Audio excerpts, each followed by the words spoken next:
The council meeting of May 17, 2022 is called to order. Please rise for the pledge.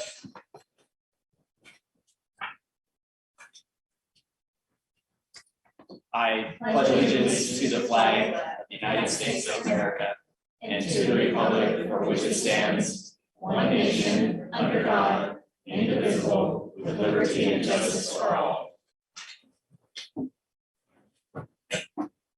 Will City Clerk please call the roll? Councilmember Bode. Here. Councilmember Sherman. Here. Councilmember Miguel. Councilmember Gutierrez. How about that? I'm sorry. Our mayor is absent this evening. Deputy Mayor Schmidt. Here. Councilmember McDowell. Present. And Councilmember Peterson. Here. Thank you. Is there a motion to excuse Mayor Onisco? I move to excuse Mayor Onisco from tonight's meeting. It's been moved. Is there a second? Second.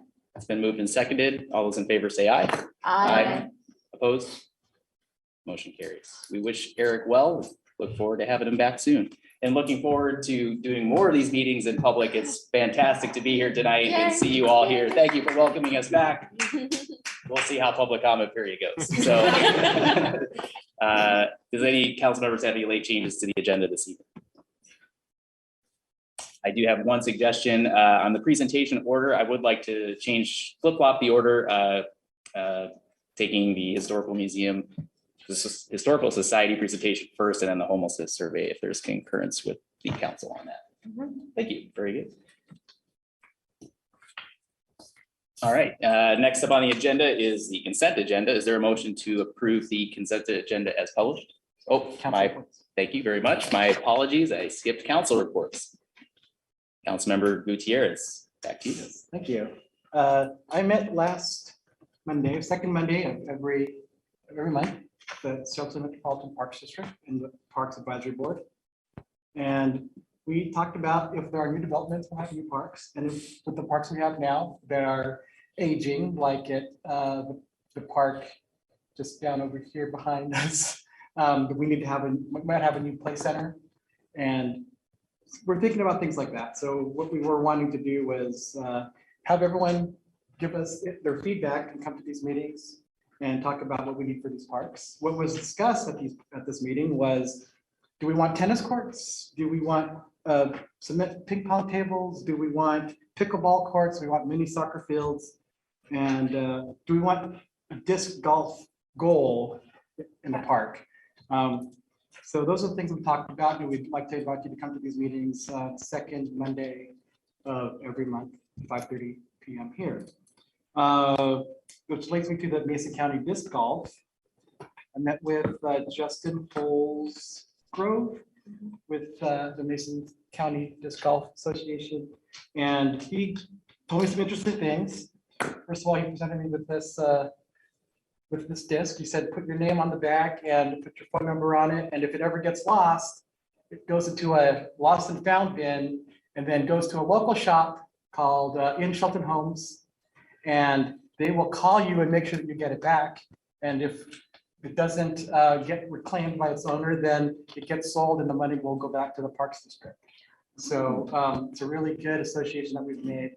So I just want to keep that going with them. Also, he gave me a lot of data and stats about disc golf and how it can bring tourism into the city. And the first thing that he said was, the Shelton Springs Park is the #1 disc golf park in all of the state of Washington, which is a really big sense of pride. It's also number 48 in the whole wide world. Wow. So it's a really cool thing that we have here that we should utilize more. And also, it's a great walk. It's great exercise. It's family friendly. I took my dog with me when we did it. It's right beside the Puff and Puff Trail. And the users there are really cool because there are a lot less graffiti and things on their side of the park that they maintain, that help us maintain. And then the Puff and Puff Park, which has a lot of graffiti problems and things. So the users, the disc golf users are very friendly and very easy to work with. And they come in and it's growing. It's a big good growing sport, just like kickboxing was in the 80s. You guys remember saying anything? Up and coming sport? It's an upcoming sport. It's a really good way to get out and start breathing fresh air again and start feeling like you're part of the community. And just really wanted to let you know that that's one of the things that's Shelton pride that we should take pride of and help support. And that's all I have for the Parks District Board. Just come to our meetings second Monday of every month, 5:30 here. Thank you. Can I make a comment, Joe? Yes, please. Or Mayor? Go ahead.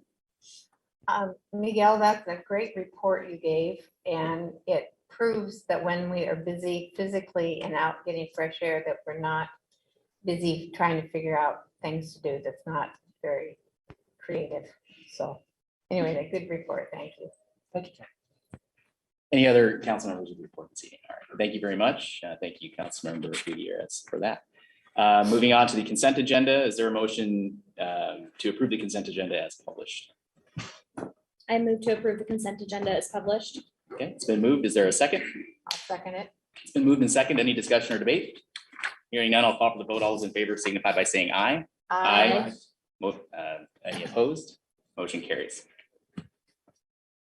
This evening, we're moving on to presentations. This evening, we have two presentations. The first one we'll be calling this evening is from Liz Arbaugh. She's here to give us the Mason County Historical Society's Museum's first quarter LTAC report. The floor is yours. Thank you very much.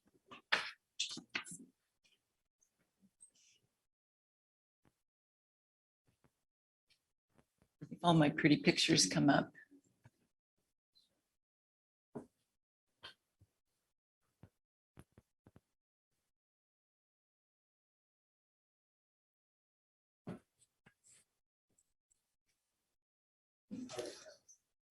There we go. That's page 2. There we go. So, as it said in my introduction, I am Liz Arbaugh. I'm the executive director of the Mason County Historical Museum, and this is our first quarter report. This photo, by the way, is from Wilfred S. Heckman, and you will be hearing a little bit more about him in just a minute.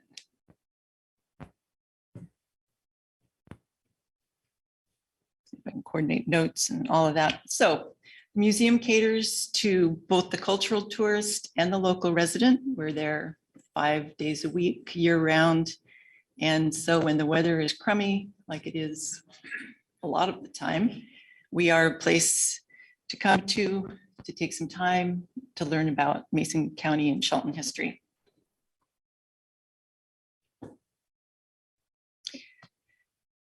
This is also a photo by Heckman. We are implementing creative solutions in fulfilling our mission to preserve, publish, and share the history of Mason County, with our focus on sharing, because sharing is really critical to understanding where we came from and why we're here.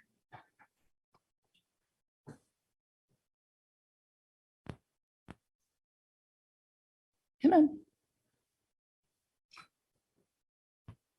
There we go. So this shows a comparison from pre-pandemic to the current attendance. January of this year was kind of the height of the Omicron variant, and so it was a little quiet, but March was 30% higher than it had been before the pandemic. And I think in part, this is because of our program to implement temporary exhibits. We have had repeat visitors, and to quote one, because there's new things to see. The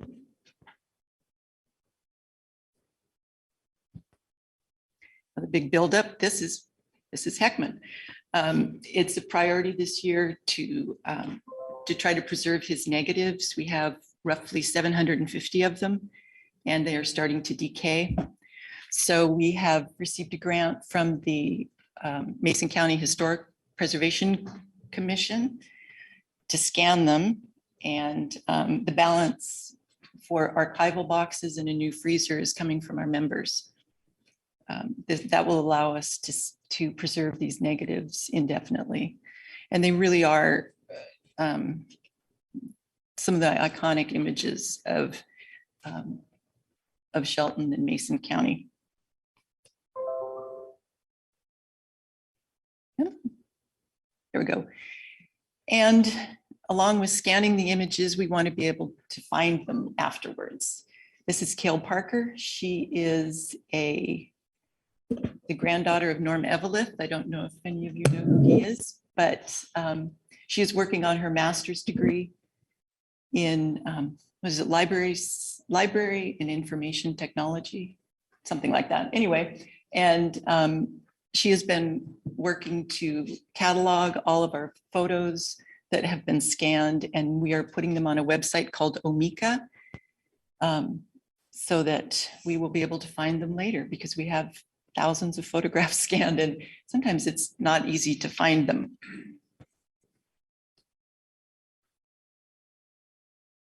We are also receiving some help from Emily McCann.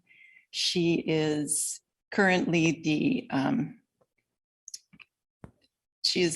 Assistant Director of Admissions at PLU, and she is a student in the Museum Studies program at the University of Washington.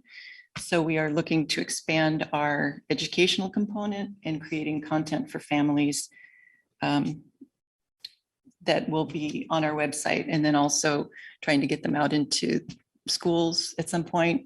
That part has been, we started working with the Shelton School District in probably about February of 2020. So we haven't gotten very far with that yet, but she is helping with that.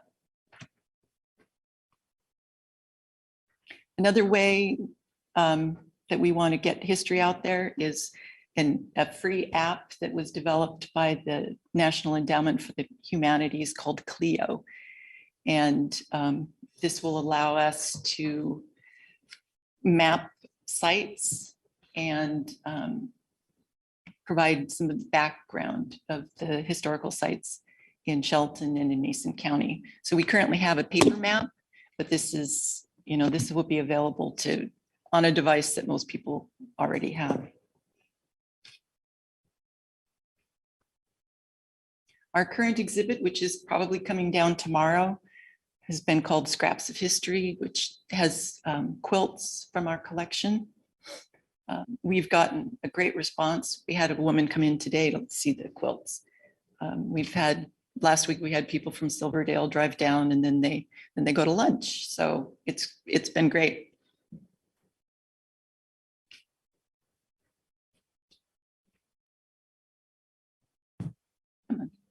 There we go. We also have on exhibit the posters from the Mason County League of Women Voters that we helped them develop with a grant from the Mason County Historic Preservation Commission. We did a lot of the research and provided photos.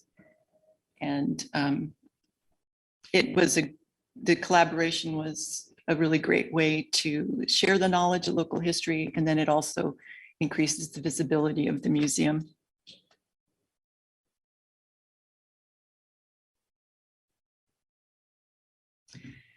We have an upcoming, actually the date on this is wrong, it's going to be next week, but we have an upcoming special exhibit from Shelton native John Tilsack, who currently lives in Tacoma, but he will be, his exhibit is current black and white photos that he superimposes with stories from the local newspapers from 1910s, 1920s that feature the trials and dangers of logging and just early life for us.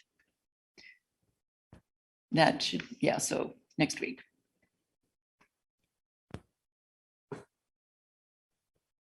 Oop. No, okay, dang it. All right, there we go. We will be at the Forest Festival and talking about the origins of Keep Washington Green, which began here in Mason County, and featuring artifacts from our collection, like the Smoky Bear head, which was worn by one of our board members, Stan Graham, when he was in the Forest Service in the late 1980s. And then that flag behind it was flown when there was fire danger in Mason County during the 1940s, which was also part of the Keep Washington Green And we have been busy also with other activities. We hosted a reception this quarter for the League of Women Voters. We were at the Matlock Old Timers Fair, and we will be restarting our speakers forum this weekend with Shelton native Gary Strankman. And we still have a couple of seats available, and that's Friday evening and Saturday afternoon. And then this great little family was, oops, there we are. This family was on their way home from their spring break trip, and they stopped in the museum. And but mostly we just want to say thank you once again to the city for all of your support through lodging tax and all the other ways that you help us. So thank you so much. Thank you very much, Liz. Yeah. Yeah. Are there any questions? Council members have any questions? That's a leading question that I have the answer to. Okay, Since only a portion of your funding comes from city lodging tax funds, are correct. there ways that local residents can help support the museum's endeavors? We always are looking for new members. And just, you know, we don't have a whole lot of openings for volunteers right now, but we're always, you know, more than happy to have people come in and say hello and just, you know, patronize the museum. Thank you. Thank you, Liz. Next presentation on the agenda is Haley Folch from Community Health Specialist from Mason County Public Health to speak to us about a homelessness survey. Hi, say your thank name right? you. Yes, you did. All right. It was perfect. Thank you.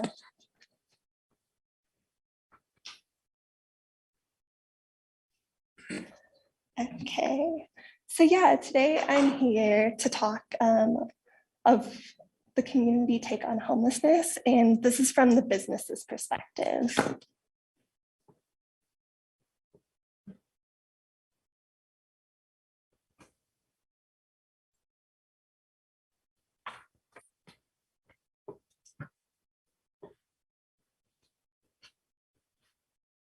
So the buildup to this survey was about an article that the mayor presented saying that housing and homelessness is one of the biggest concerns in Mason County. We were also getting ready for our point in time count, which is an annual census to count the minimum number of homeless in our county. And that happened in February of this year. And we currently have a needs assessment underway, but the biggest opportunity from all of this was to ask the businesses in the community and share their experiences that they've had with the homeless population. So this was also a really good opportunity to work with the Chambers of Commerce and Economic Development Council. So the original survey was conducted between the end of January and February and had a total of 15 businesses that were in person. And then a Survey Monkey was created in March for additional sample size. So the survey, it opened up discussions about homelessness, and it asked businesses about their experience with the homeless population, so both positive and negative, and the contributing factors that were thought to lead to homelessness, and also brainstorm solutions to end homelessness in Mason County. So what was found from this was a lot of really good information that I would love to share with you today. So that's why I'm here. So the first thing that was found was for unduplicated individuals that businesses had negative experiences with over a month. It was 13 people, or 52% of the findings was there was 1 to 5. So that means there's approximately 0 to 1 people a week. 6 people, or 26%, said it was 16 or more. So that's approximately 3+ people a week. So looking at this geographically, the biggest population that was found was around Post Office Park, and the businesses within a 2-block radius were most impacted. So this tells us that we're not having negative experiences with the whole homeless population, but there was, that 3 to 5 where services should be focused on. So some common themes that the businesses had was people going to the restroom outside, trash concerns, theft, and sleeping in front of businesses. So from these experiences, the businesses said that they were concerned for safety. They were concerned about these trash issues. They were concerned about people going to the restroom in public. And they were concerned that people have, these mental health and substance use disorders. So the contributing factors that were thought to lead to homelessness was, the number one was facilities for mental health and substance use disorder were needed in our community. There's also, some that said falling on hard times or lack of available permanent housing. So from this, there's a lot of different suggestions that were given.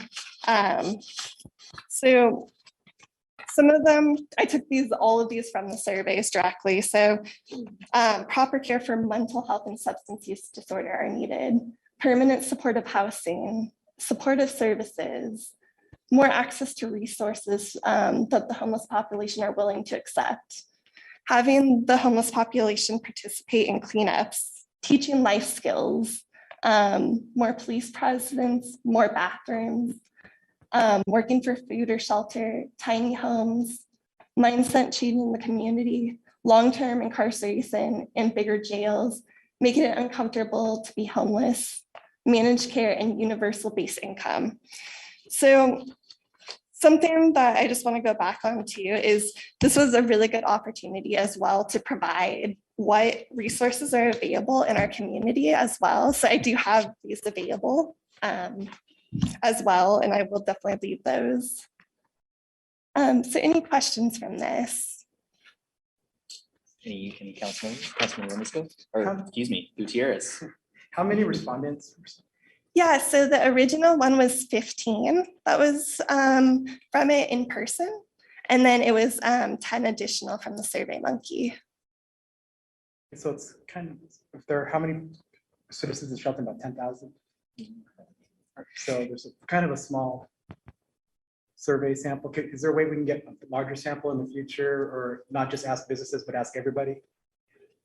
So this one directly was directed at businesses, but I think, there's always room for more surveys, more learning. And this one in particular was businesses. I did do North Mason as well, but I'm presenting what's relevant to, of course, the city of Shelton.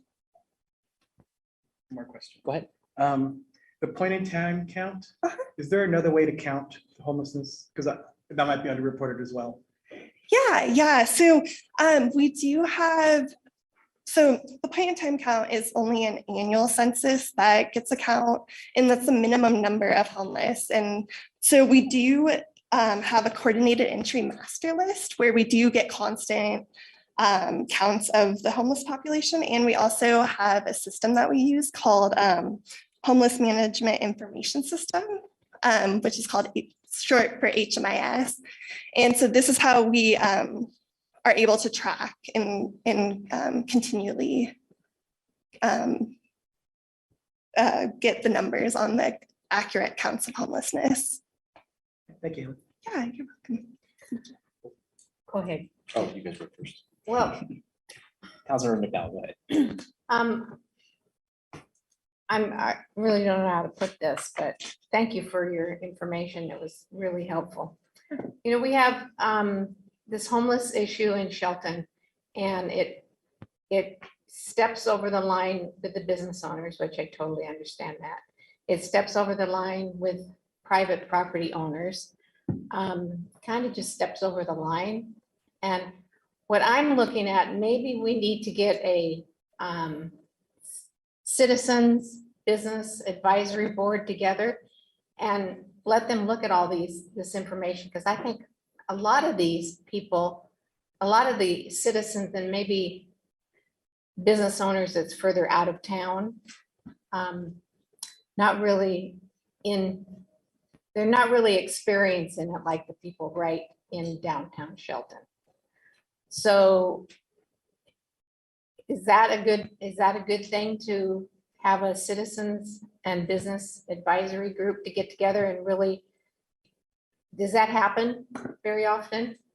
So I think I think we could definitely encourage always people continuing these conversations. And that's the biggest thing that was from the survey, is that we learned that we should be having these conversations. And I encourage anyone who wants to, have these continued conversations to form groups. Maybe having an advisory group would maybe put a finger on some of these things. Some things can be brought out, so maybe solutions made. I think the citizens and the business owners, even out in the Mason County, even under the county, would benefit from getting together and strategically figuring out things to do. Yeah, no, absolutely. And at the county, we do have a housing and behavioral health advisory board. And, everyone's always encouraged to join that.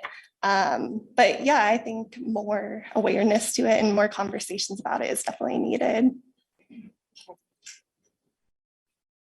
Councilmember Pearson. Haley, I'm just discussing the findings of your study. Were there other partners that you're bringing this information to, or that were part of getting this information out? What is the role of public health with this? And are there specific recommendations that you have at this point for the city to address any of the findings from that survey? What are the next steps? Okay, yeah, sure. So the best avenue to present this information is definitely through this. So that I'm bringing it to you as the city council. We have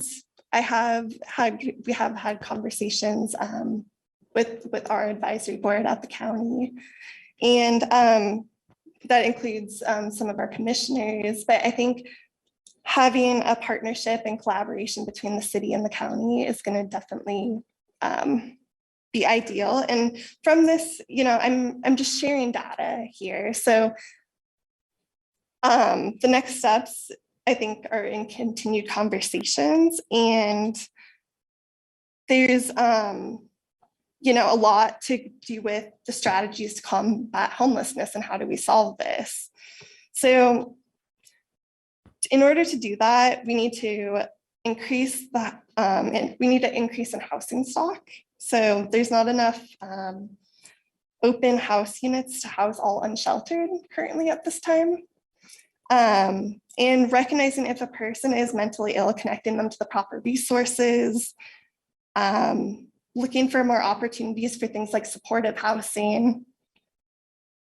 And the crisis management system needs to involve more like managed care organizations and bridge gaps. So that way there's a level of care for mental health available. Increasing educational campaigns in the community. So that's definitely something that we want to do at Public Health, is draw awareness.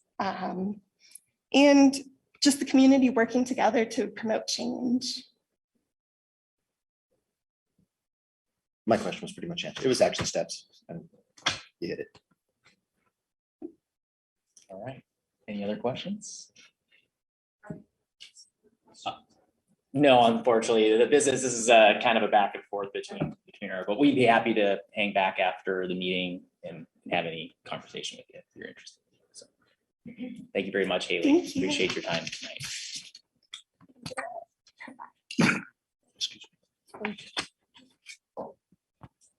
All right, moving on to the general public comment period. City Clerk, do we have anyone interested in making public comment this evening? And Deputy Mayor, I'm going to start with people that are here in person, and then I'll look and see if everybody. Thank you for the reminder to the folks here tonight. We are hybrid, which means people out in Zoomville have an opportunity just like you all do sitting here tonight. So this is our first go at it. So grace and compassion is appreciated. So back to you. Our first public comment is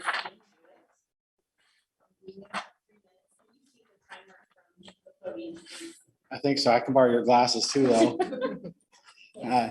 Dean Jewett, lifetime Mason County resident.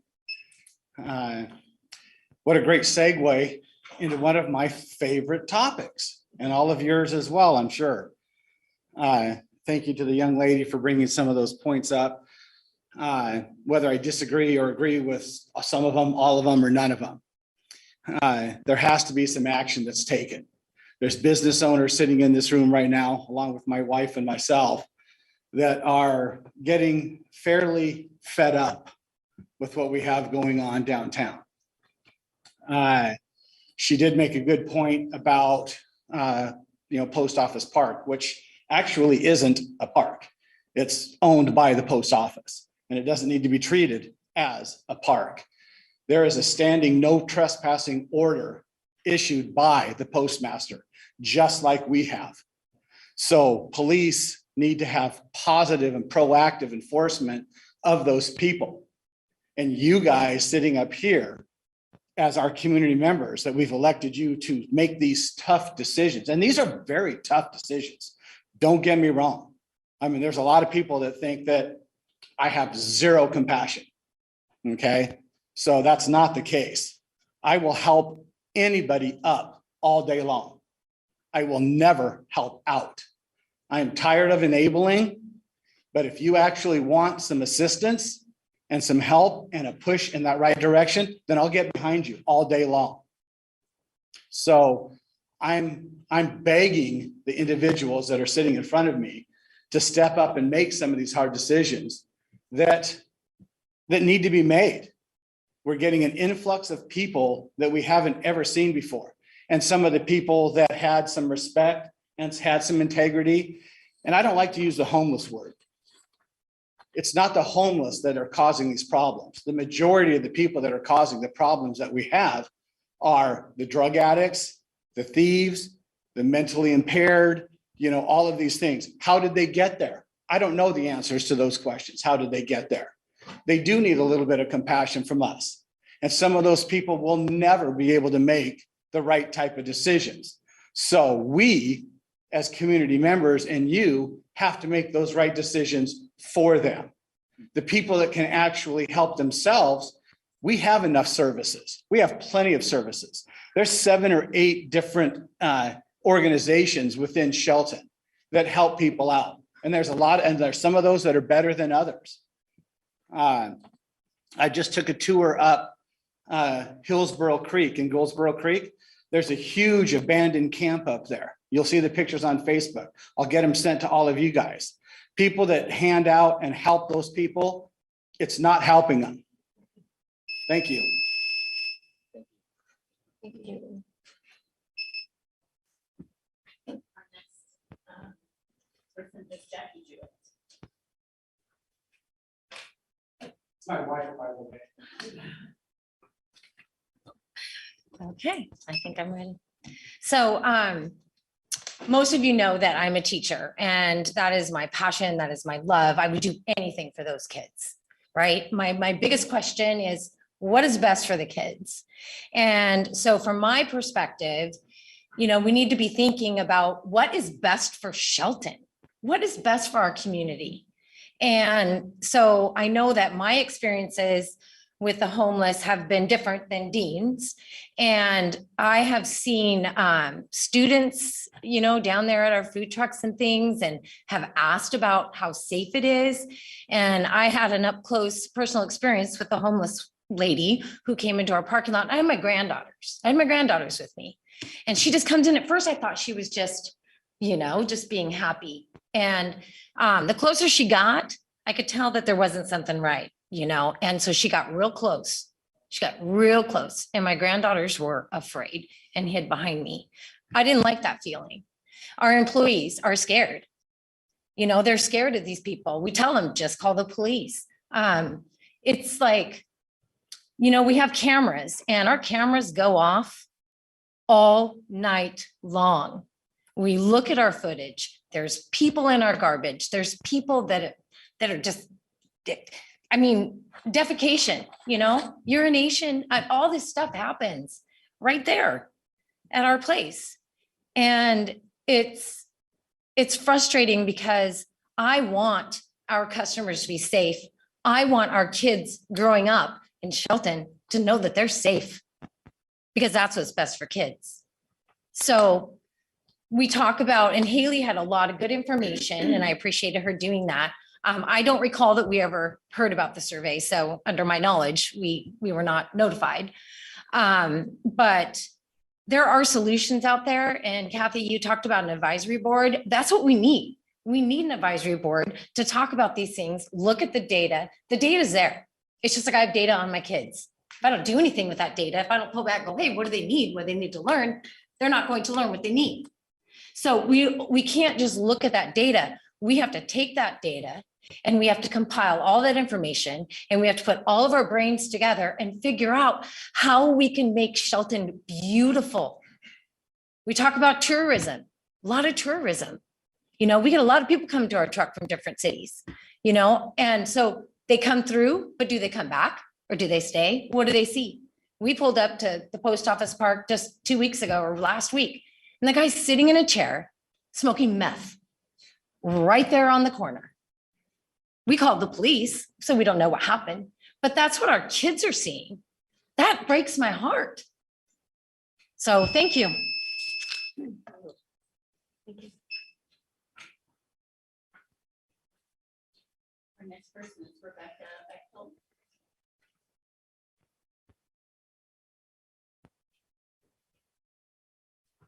Hi there, I'm Rebecca Bechtold. I'm a lifetime resident of Mason County. I've lived here for 42 years. All the statements from the Jewetts, I stand behind. I'm also a business owner and I work at a business. They're both right outside of city limits, like bordering. And so I see it. Like Kathy said, it's going over the city borders. I have a bus stop outside of my business and they come off the bus. I've had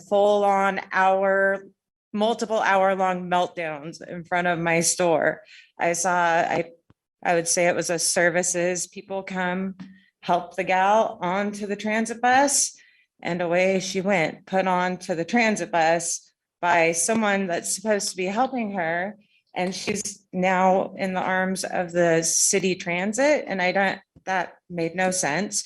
I could hear sirens about 2 minutes later, one rode over, I assume going to that transit bus to take care of that situation. And I don't know what happened there, but it was hours long. At another business where I work right outside of city limits, we had a gal stripping naked in our parking lot, completely naked. I left there from work that night and I went to the gas station and that is in city limits and she was there stripping naked in their parking lot because I had to move her along. I said, no, you can't do that here. You got to move along. And, after some persuasion, she finally did. But it is a problem. It's trickling out of the city.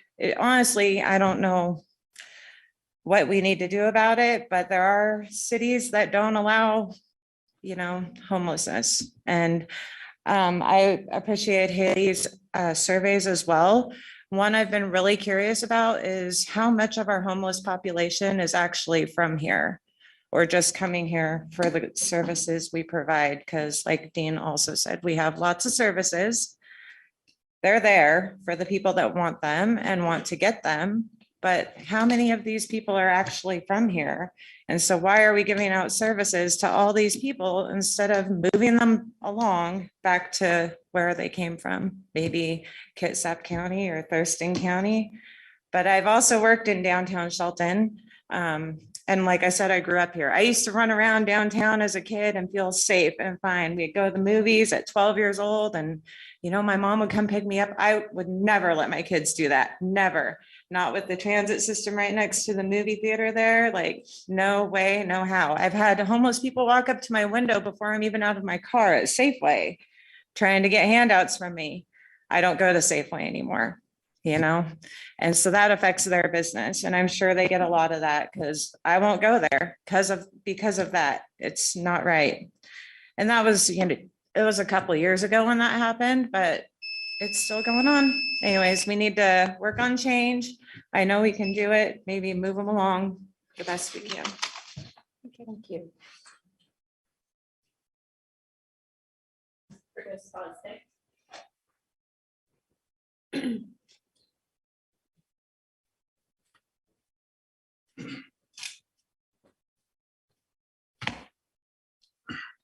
Hello, my name is Curtis Fosdick. I'm a lifetime resident of Mason County. Grew up in this town for 25 years. I currently live out at the Aga area, and I just want to kind of read a couple things. I'll leave the names out of it, but this is out of the journal a few weeks ago, March 31st, 2022. Council members stress they are not trying to harm homeless people. We are not making it illegal necessarily to unhouse people in the city or to have unhoused people in the city limits or an organized encampment, said council member. And then the other council member said, we are not criminalizing homelessness. We are establishing guidelines and rules. Those guidelines and rules will never be followed.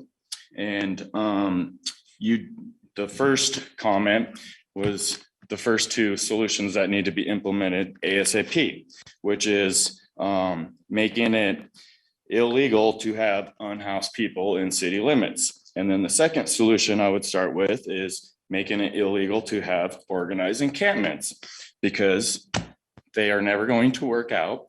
You can see how our town looks, like the parks. I'm tired of going almost everywhere in the city and seeing hypodermic needles. My kids see them. They're outside of our business and the bus stops. So the solutions that are being presented to you guys by our police chief. Here's another article. It's from the Voice of San Diego in February 28, 2022. And then the headline reads, "Streets of Despair. Street homelessness appears to be surging in San Diego." Well, this is February 28th. This is a few short months after Chief Beeson started her duties up here.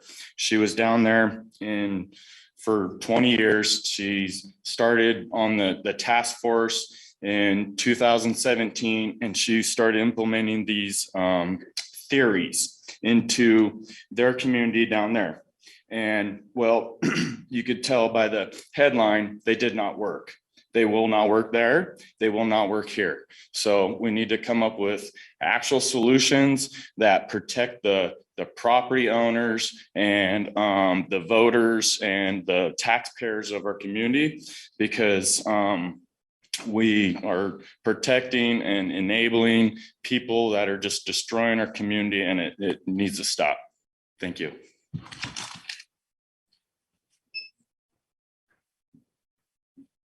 Mary Wilson.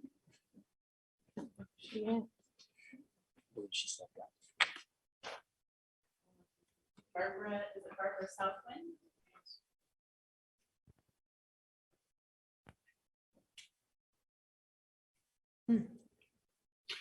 If you don't have a comment, that's fine.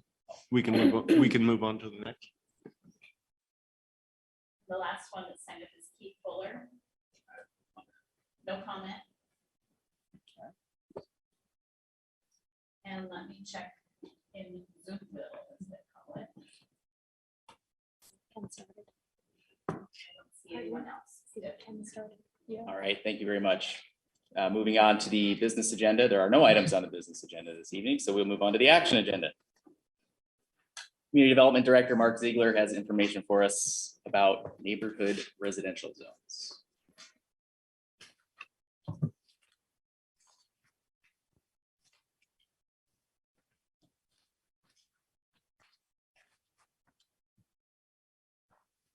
All right, good evening, Deputy Mayor, council members, members of the public.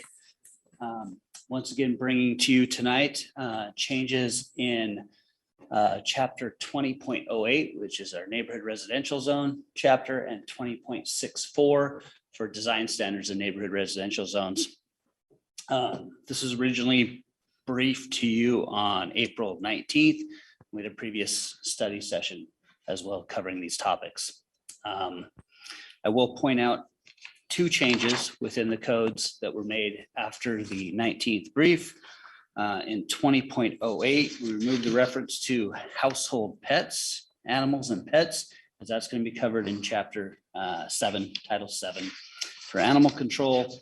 And in 2064, let's see, 2064-040, accessory dwelling units, we changed the description of an ADU to more, I guess, capture the true identity of an ADU, which is one or possibly two people. It said one person as an occupant. Well, it certainly can be one or two people. Excuse me. A little small print. And much smaller. The word much was used as a smaller unit, or much smaller. So remove much. It's not the best identifier for some of these structures that are being utilized too. So those are the two changes since the last count. So briefing, I'll go over the highlights, I guess, of 20.08. The single family residential lot size is proposed to be reduced to 4,500 square feet from 6,000 square feet. Duplexes could be located on a 6,000 square foot lot on any legal lot, which at this point now it's only one per block, unless it's applied for a conditional use permit, and then it could be allowed multiple duplexes per block. Triplexes on a 7,500 square foot lot, and again, same as duplexes. Existing code is one per block, and this would allow multiple on blocks. In fact, entire block could be made up of triplexes in the right circumstances. Corner lots would remain at 6,000 square feet due to setbacks and sightline distances. Setbacks in front yards would stay to 10 feet, but 15 feet for garages. This reduced the prominence of garages, also allow for safer parking, especially large vehicles, long trucks, things like that. Gets them off the street, off the sidewalk, allow pedestrians to move safely in front of these residential structures. Side yards would remain at 5 feet, which they are now. Rear yard at 15 feet, flanking street at 7 feet, 15 feet if you have a carport or a garage. Again, same issue with those safety and parking requirements. The rear yard at 15 feet. Corner lots, the owner could determine the frontage. Right now, existing code determines the frontage of your lot by the narrowest portion of that lot. And we've run into some instances with some older lots, especially that are built out, have a structure on them.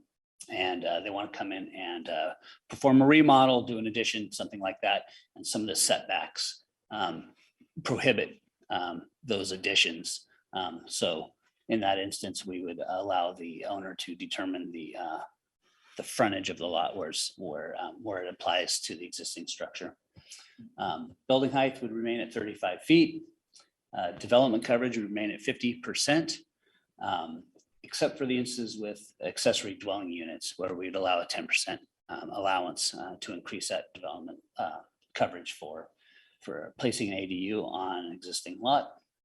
And then our existing code requires an owner to occupy either the main residence or the accessory dwelling unit. And we remove that, much like duplexes. Obviously, an owner isn't required to inhabit one side of a duplex. This would be the same case. Owner occupancy would not be required in these instances.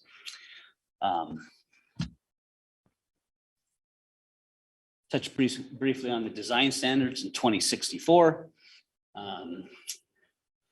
We've worked really closely with our development code steering committee on these changes, as well as the changes in chapter 20.08 to help maybe promote, meet modern development guidelines, promote not necessarily affordable housing, but more housing opportunities in our community, increasing densities as are seen in urban environments, urban cities, municipalities.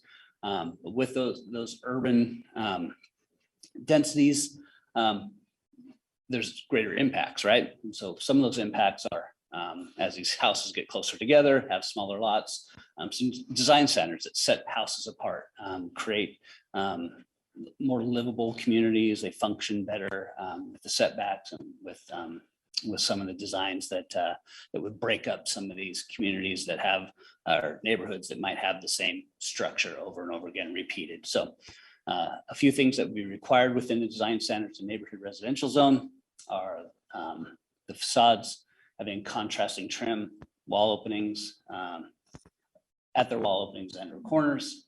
They could, if the architectural design doesn't lend itself to trim around windows, the windows or doors have an integrated trim within them as appropriate, and contrasting siding or other materials to break up the surfaces of these structures. A minimum 6-inch overhang on any roof structure, which lends itself not only looks but also functionality here in Shelton, Washington, with the rain we get. 20 square feet minimum covered front entry or porch. And we do have the opportunity for the applicant to apply for an alternative based on staff's review. With those required standards, we also have structural and architectural elements. And so these structural architectural elements would be, 3 of these would be required for single family residences, 1 structural, 1 decorative, and then they can choose which one out of the 2 choices. To make up 3, it would progress to duplexes at 5 and triplexes at 7. There's obviously greater impact with those densities with duplexes and triplexes. So we'd try to offset that a little bit more, make it look a little bit more like a single family residential structure within some of these neighborhoods. Some of the options are dormers and gables, hipped roofs, bay windows, offset of exterior walls, roof lines, adding balconies, recess the building entry, things like that are within the structural elements. Then we have decorative elements like shed roof above windows, belly band cladding, knee or eave braces, other siding treatments within the gables, and a multitude of other options that could be selected from, as well as, again, a proposal to staff to deviate from that. If something we haven't covered is proposed, we certainly have the ability to approve those in the future as well. So we believe these changes are fairly well vetted, but we want to give 30 days effective date before these become effective and in place. So it gives us an opportunity to further advertise these changes to our development community and general public over the next 30 days if the council moves tonight.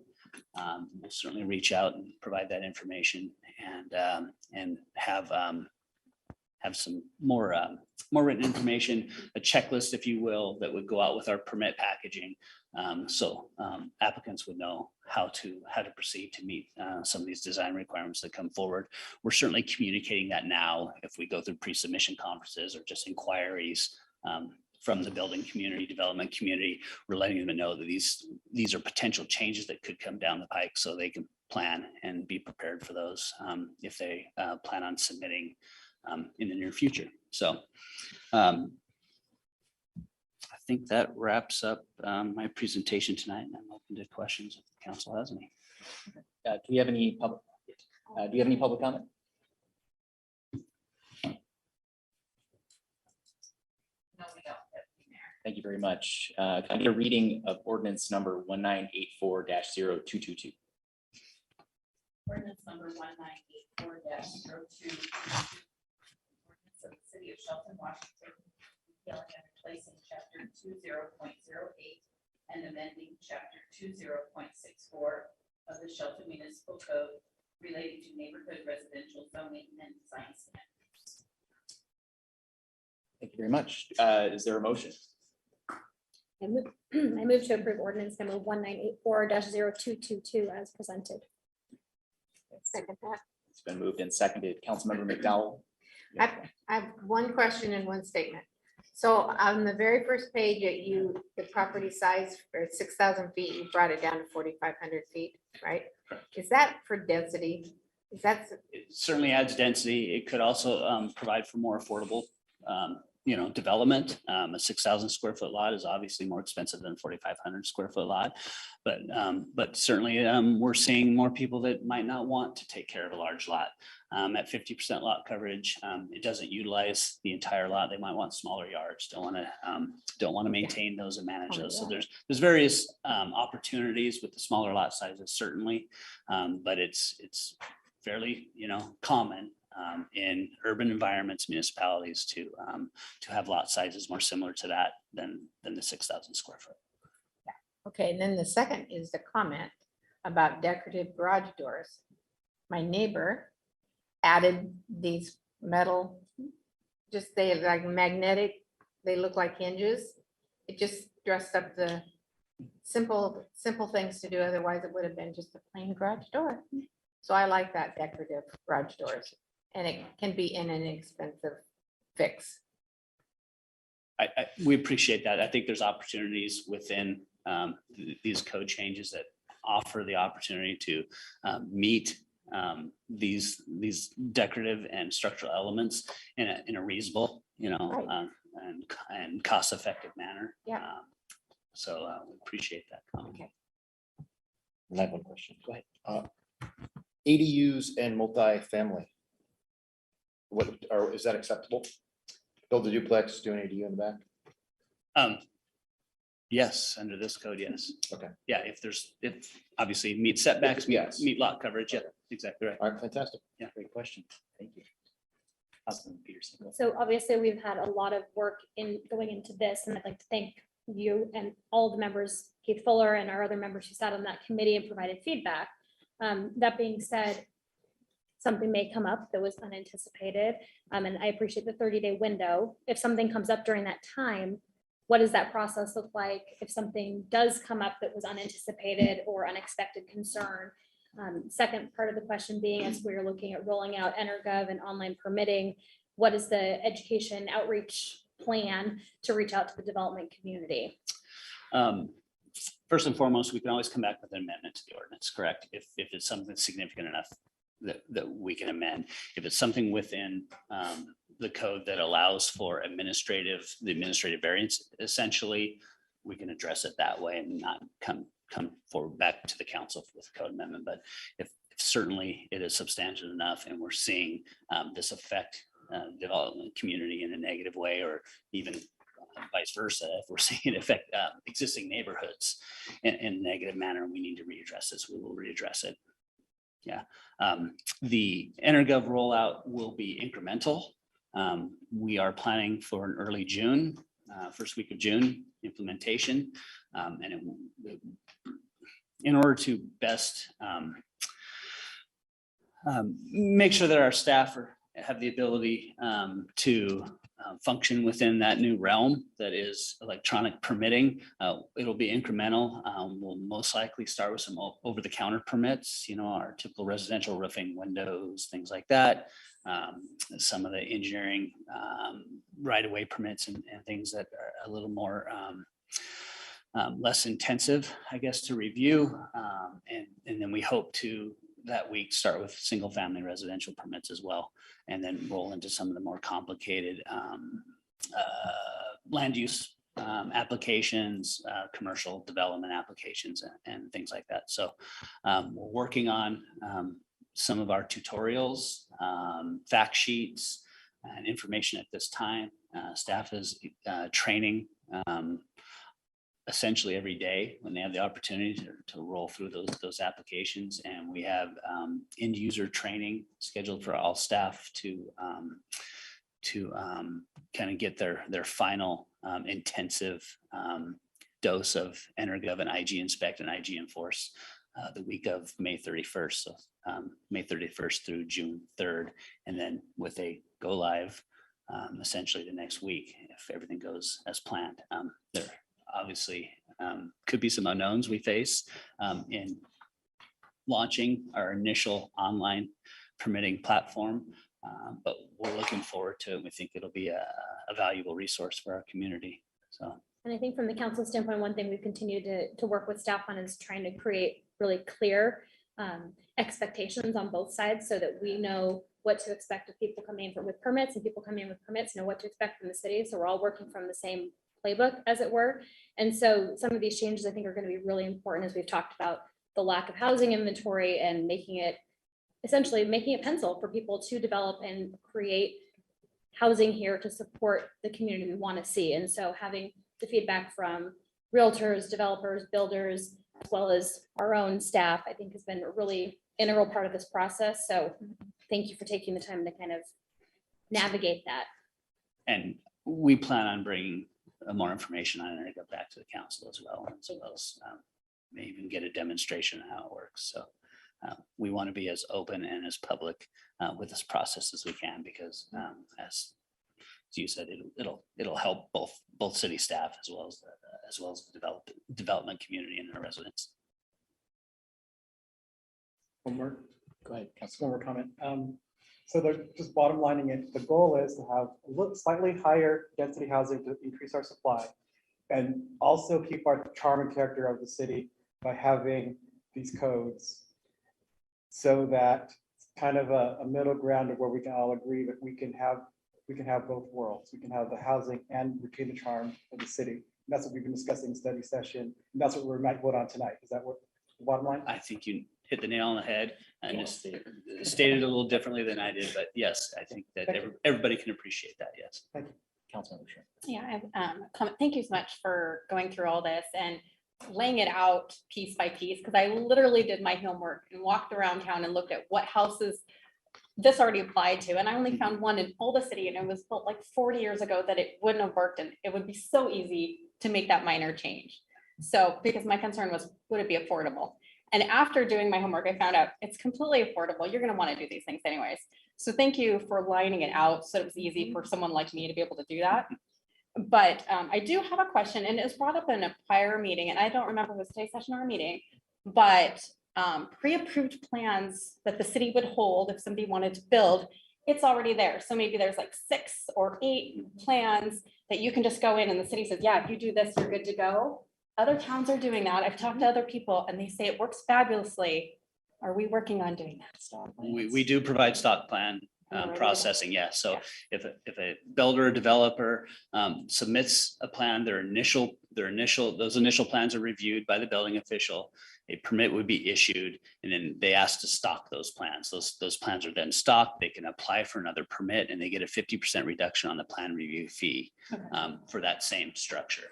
I think we're different questions though, because what you're saying is awesome and works, but I think you're talking about the city having a set of stock plans that anyone can just go in there and say, hey, what do you have that I could build? Understood. Right. So like 5 or 6 different. Correct. Plans. We don't have that at this point. That has happened in some locations, some cities that provide plans. And we are working on a program that would implement something like that. I believe our partners at the county are as well. Thank you. Ideally, a house built in the county could work. The same plans would be compatible between both organizations. So that was a common thing brought up. So. And if I could add, the reason if we do the stock plans, or even if a builder brought in stock plans and then wanted to build the same house, we have the design standards that council's discussing right now, so that you could put the exact same house, same permit next to each other as long as they look different. So that's kind of what the idea is. I just want to make it easy for people who want to build. I think one point of clarification too, this is for new residential structures, right? We're not asking for retrofits of existing structures to meet these design standards. It'd be anything newly permitted after the code is adopted. And if there's a remodel or some other plan that an existing structure is now changing, what is kind of that threshold or that trigger that puts all of these things into effect for an existing single family residence? 50% substantial improvement. Thank you. For the structure itself, but not including the property. Any other questions, comments? Thank you very much. Yeah, thank you very much, Director Ziegler. We have a motion and a second on the floor to approve ordinance number 1984-0222 as presented. All those in favor say aye. Aye. Any opposed? Motion carries. Moving on to item number 2. an ordinance regarding animal control, and Director Ziegler, or City Manager Knighton. Floor is yours. So I had understood that we wanted to save this discussion until Mayor Nisco could join us. I can go through the staff report now. I'd be happy to, or if we wanted to, if council wanted to table this item, date certain, so that Mayor Nisco could be part of that conversation. You need a motion. I will entertain a motion to table to date certain.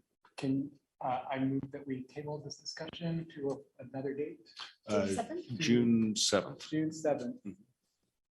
Second. It's been moved and seconded. Any other discussion on this? All right, all those in favor say aye. Aye. Any opposed? Motion carries. That will be tabled to June 7th. Last item on action is back to Director Mark Ziegler relating to the Civic Center rotating art gallery. Thank you, Deputy Mayor.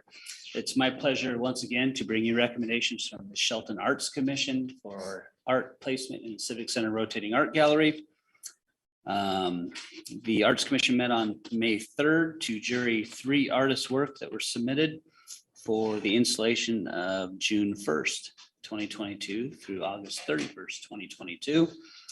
We have 15 pieces in total, 5 each from Karen Beneo, Jenny Gray, and Monica Bretherton. And let's see, I believe you have copies of the art in your packets to review. And again, with your approval, the art will be placed on June 1st. Is there any public comment this evening? No, there isn't. All right, do we have a motion? I move to approve the Shelton Art Commission's recommendations for placement in the Civic Center rotating art gallery. We have a motion. Is there a second? Second. It's been moved and seconded. Any discussion? Hearing none. All those in favor say aye. Aye. Any opposed? Motion carries. Thank you very much. Monica's got chicken. Yes, go ahead. I have one comment, and I think I say this every time, so Mark, just tell me that you've heard it before. But it is the best wall in the city, in the whole city. To have that art there, that is getting artists work out. When you come in and not feeling too happy while you're having to be here, you can look at the art and it cheers you up. So kudos to keeping that going. Thank you. All right, moving on to administration reports. City Manager Knighton. Thank you, Deputy Mayor, members of council, members of the public. It's great to be back in person. It's been over 2 years since we've had this set up, and I'm happy to be back, and I'm sure everybody else is as well. Several things to mention this evening. The first is the Forest Festival is coming up in a couple of weeks, June 2nd through the 5th. And you may have seen the Forest Festival magazine. We took out a full page ad advertising our app. So people can get in touch with us through their mobile devices and report concerns, those types of things. We're moving to a more technology-based platform, as you heard this evening, with the online permitting and everything else. And I believe that that will make the city's operations, whether code enforcement or building permitting, more efficient as we move along.